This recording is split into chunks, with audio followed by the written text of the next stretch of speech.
60-year-old John Williamson never imagined he would find love in a hospital. The retired high school history teacher had been living alone in a small apartment in Portland, Oregon, maintaining a solitary but routine existence since his wife Linda had died of breast cancer 3 years earlier. His days followed a predictable pattern: morning jogs in the nearby park, afternoon volunteer work at the local library, and quiet evenings alone with simple dinners and early bedtimes. John's 2 adult children lived out of state. His son Mark worked in finance in New York, and his daughter Sarah was raising her own family in Denver. They called dutifully on holidays and birthdays, but their lives were full of careers and responsibilities that left little room for regular visits to their widowed father. John understood and didn't want to be a burden, but the loneliness sometimes felt overwhelming. On a particularly wet October morning, John was returning from his usual jog when disaster struck. The autumn leaves had made the sidewalk treacherous, and as he hurried to avoid a passing car's splash, his foot slipped on a patch of wet maple leaves. He went down hard, his right leg twisting beneath him with a sickening crack that he felt more than heard. The pain was immediate and excruciating. John lay on the wet pavement, unable to move, as concerned passers-by gathered around him. Someone called 911, and within minutes, the wail of an ambulance siren announced the arrival of help. The paramedics were efficient and professional, stabilizing his leg and loading him onto a stretcher for the ride to Portland General Hospital. The emergency room was a blur of activity, bright lights, and medical terminology that John only half understood. X-rays revealed a complex fracture of his right tibia and fibula that would require surgical repair. As the orthopedic surgeon explained the procedure and recovery timeline, John felt overwhelmed by the sudden disruption to his quiet, predictable life. "You'll be looking at several days in the hospital, followed by weeks of physical therapy," Dr. Martinez explained. "At your age, we want to be extra careful to ensure proper healing and prevent complications." The surgery went well, but when John woke up in his hospital room the following morning, he was groggy from anesthesia and disoriented by the unfamiliar surroundings. The first face he saw clearly was that of a young woman with kind brown eyes and a gentle smile. "Good morning, Mr. Williamson," she said softly. "I'm Emma Rodriguez, your day shift nurse. How are you feeling?" John blinked several times, trying to focus. Emma appeared to be in her late 20s, with long dark hair pulled back in a practical ponytail and scrubs decorated with small sunflowers. Despite the clinical setting, there was something warm and comforting about her presence. "Confused," John admitted, his voice hoarse from the breathing tube. "And my leg feels like it's on fire." Emma checked his fore and made notes on her tablet. "That's completely normal after the type of surgery you had.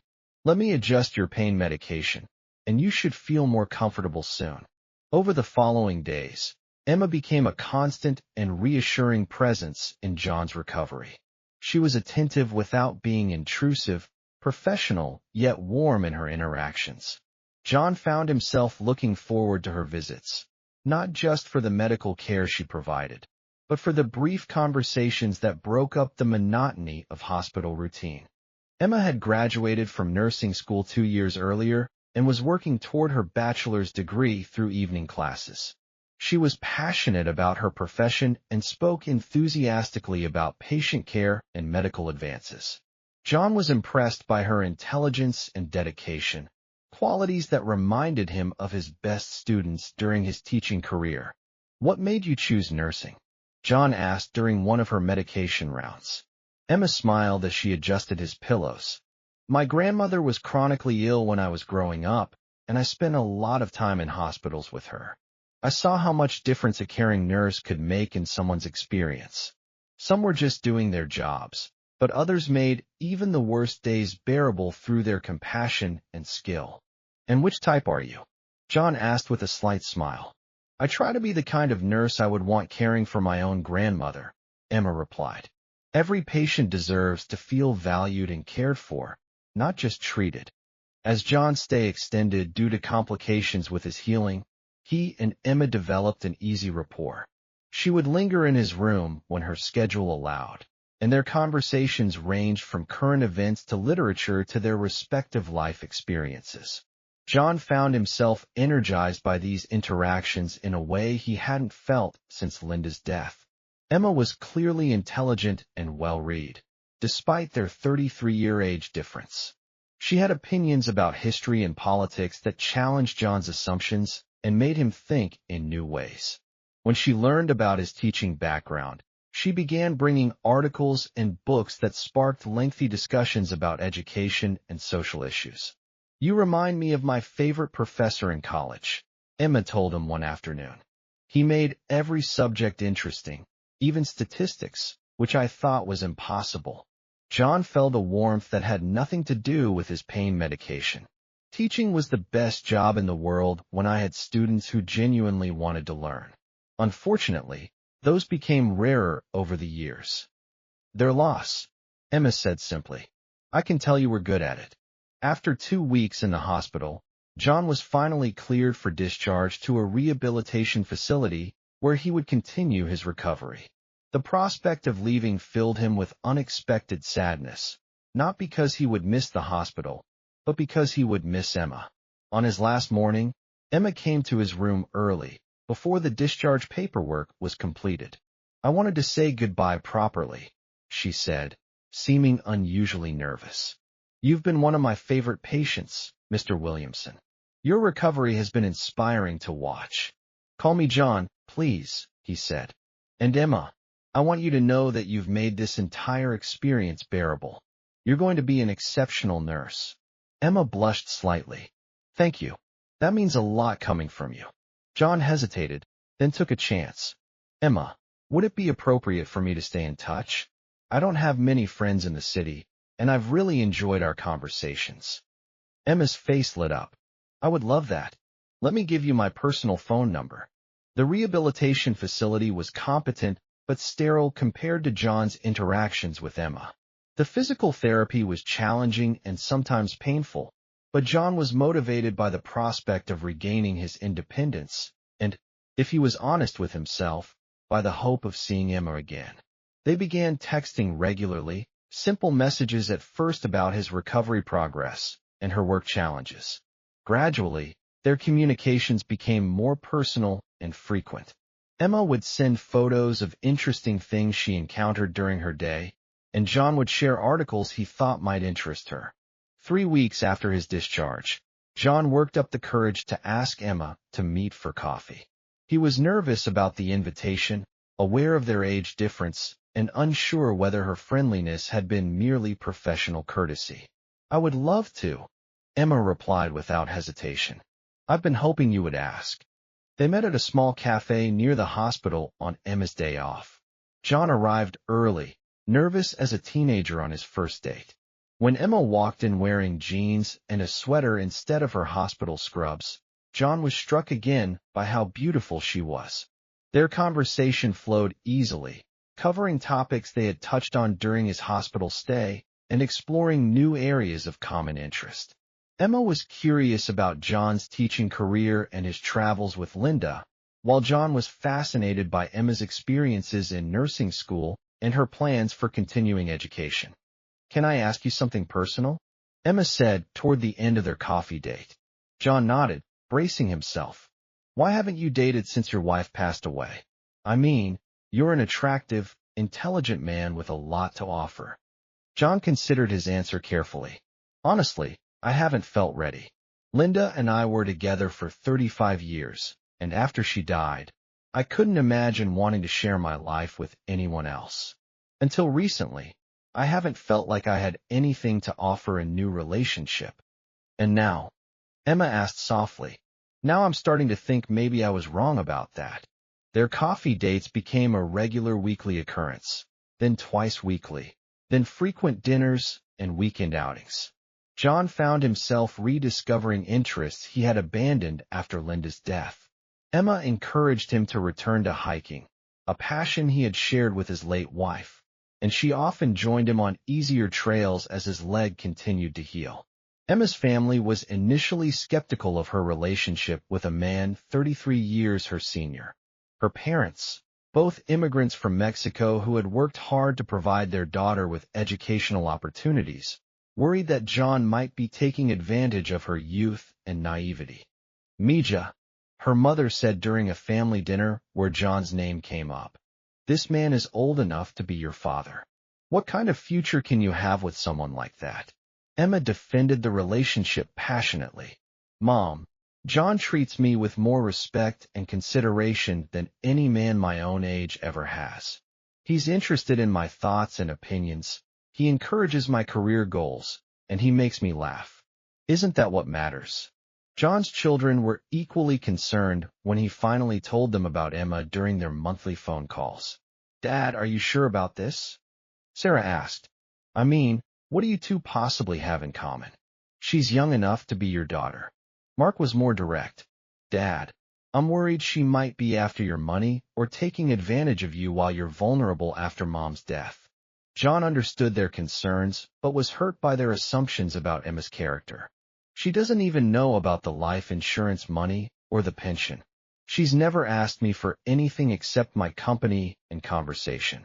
I know this seems unlikely, but I care about her, and she seems to care about me." As their relationship deepened over the months, John and Emma had to navigate the practical challenges of their age difference. John worried about the long-term implications of their relationship. He would be 70 when Emma was 40, 80 when she was 50. Did he have the right to ask her to tie her future to his uncertain remaining years? Emma addressed these concerns directly during one of their long evening walks. "John, I know what I'm getting into. Yes, you're older than me, but you're also healthier and more active than many men half your age. You're intellectually stimulating, emotionally supportive, and you make me want to be a better person. I'm not naive about the challenges we might face, but I'm willing to face them together." "But what about children?" John asked. "You're 27. You should have the opportunity to start a family if you want one." Emma stopped walking and turned to face him. "I've thought about that. If having children is important to me in the future, there are options: adoption, fertility treatments, or even accepting that some relationships are complete without children.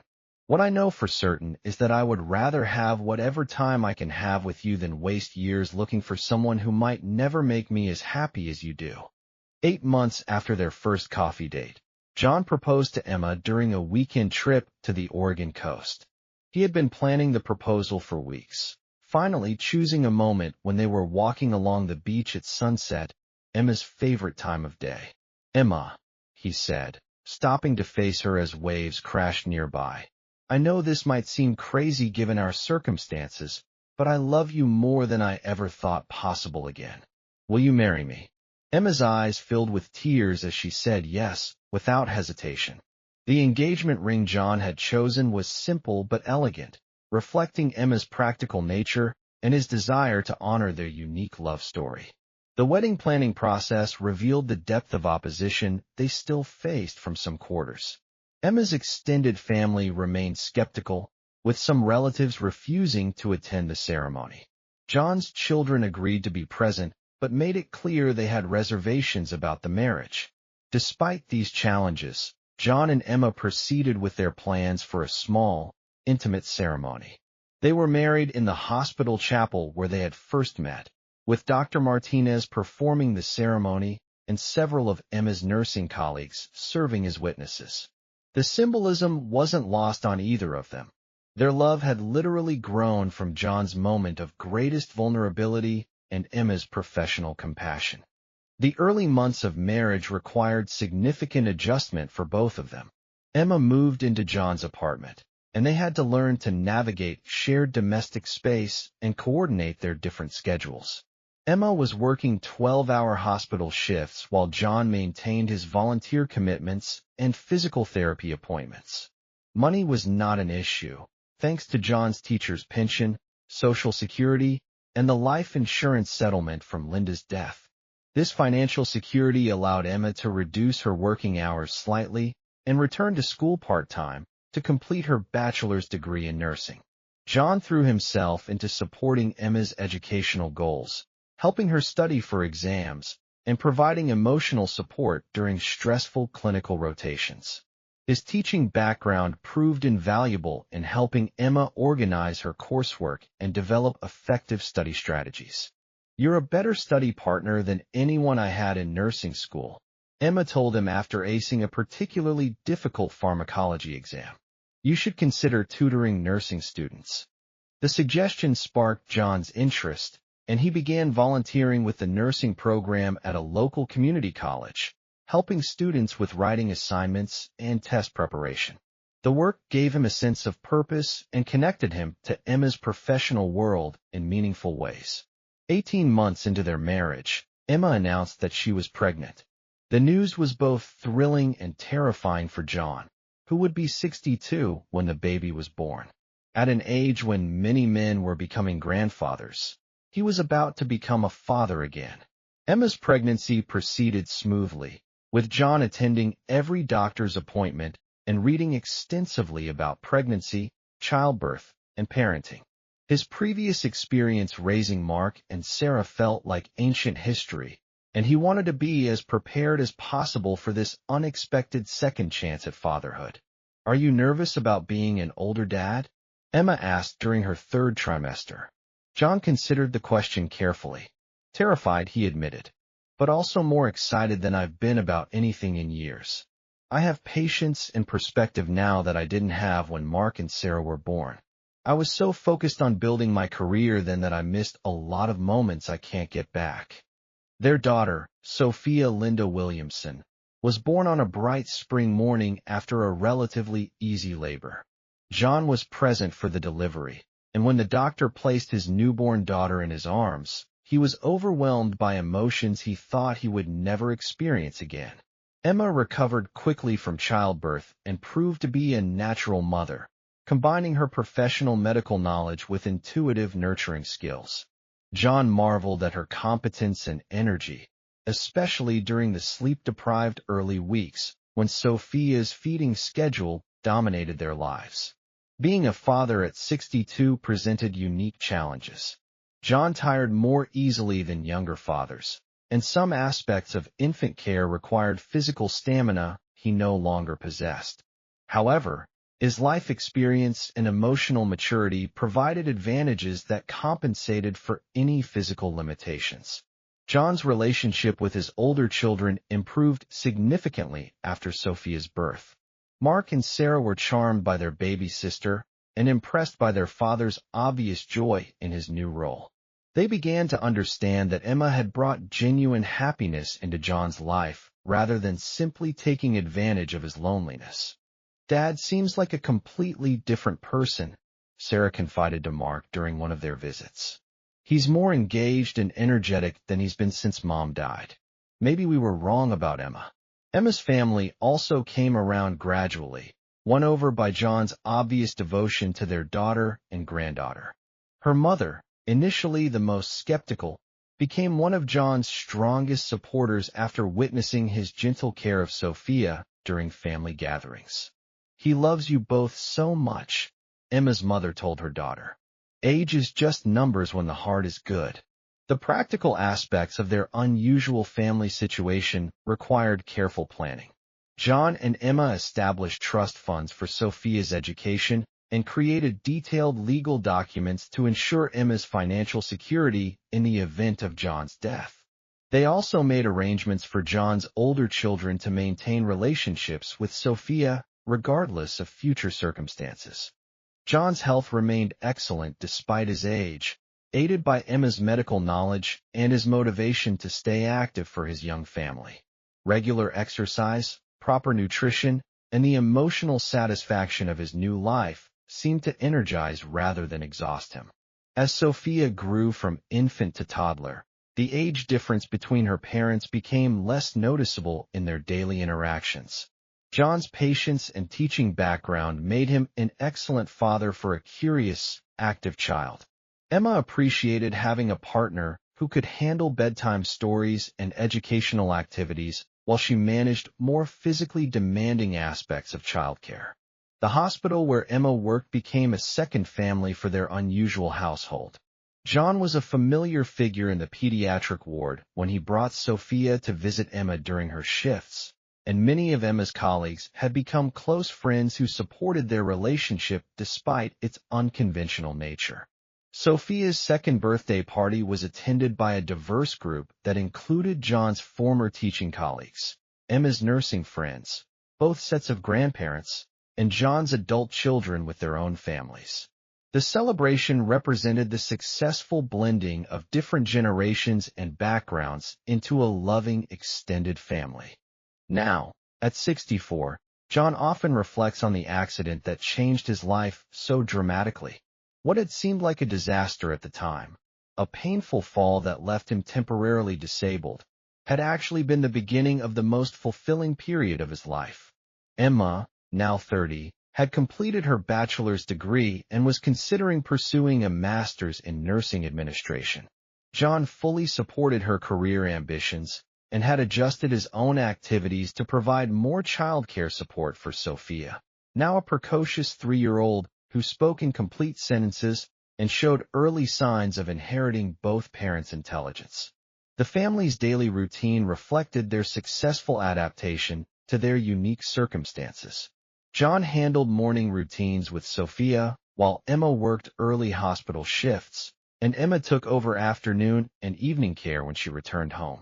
Weekends were devoted to family activities and the extended social network they had built around their marriage. Their love story continued to inspire discussion and occasional media attention, particularly in the context of changing social attitudes toward age-gap relationships and non-traditional families. John and Emma were selective about public appearances, but occasionally spoke to healthcare groups about the importance of seeing patients as complete human beings rather than just medical cases. If the hospital staff had been less caring, if Emma had been just doing her job instead of genuinely connecting with patients, we never would have found each other, John often said in these presentations. Medical care is about more than just treating symptoms. It's about recognizing the humanity in every person who comes through your doors. Emma's perspective emphasized the importance of remaining open to unexpected connections. I never imagined I would fall in love with a patient, much less someone 33 years older than me. But love doesn't follow the rules we think it should. Sometimes the most meaningful relationships develop in the most unlikely circumstances. Their marriage had also influenced their professional lives in positive ways. John's tutoring work with nursing students had evolved into a formal consulting role with the college's nursing program, where he helped develop curriculum that emphasized both technical skills and compassionate patient care. Emma's experience with John had made her more attentive to the emotional needs of older patients and their families. She had become an advocate for treating elderly patients with dignity and respect, challenging ageist attitudes that sometimes influenced medical care decisions. Sophia's presence had brought additional richness to their lives, connecting them to communities of young families, while maintaining their relationships with older friends and colleagues. Her multicultural heritage, John's Irish-German background, and Emma's Mexican roots, was celebrated through holidays and traditions that honored both sides of her family. The financial security provided by John's retirement savings and pension allowed the family to travel extensively, exposing Sophia to different cultures and giving Emma opportunities to attend nursing conferences and continuing education programs. These experiences strengthened their family bonds while supporting individual growth and development. Looking toward the future, John and Emma maintained realistic expectations about the challenges they might face. John's health could decline as he aged, and the energy demands of parenting a young child might become more difficult. However, they had built strong support networks and made practical preparations for various scenarios. "We don't know what the future holds," Emma reflected during a recent interview, "but we know we want to face it together. Our relationship has taught us both that love can flourish under the most unexpected circumstances, and that age is less important than compatibility, respect, and shared values." John's transformation from lonely widower to devoted husband and father demonstrated that life's most significant chapters can begin at any age. His willingness to remain open to unexpected connections, despite the social challenges and practical complications, had resulted in a second chance at happiness that enriched not only his own life, but the lives of everyone around him. The hospital room where their love story began had been the site of John's physical healing, but it had also been the beginning of an emotional renewal that proved the power of human connection to transform even the most difficult circumstances into opportunities for growth, love, and hope. As John approached his 65th birthday, he often marveled at how dramatically his life had changed since that wet October morning when he slipped on fallen leaves. What had seemed like the beginning of a decline into elderly isolation had instead marked the start of his most adventurous and fulfilling years, proving that love, family, and purpose could emerge from the most unexpected encounters when hearts remained open to possibility.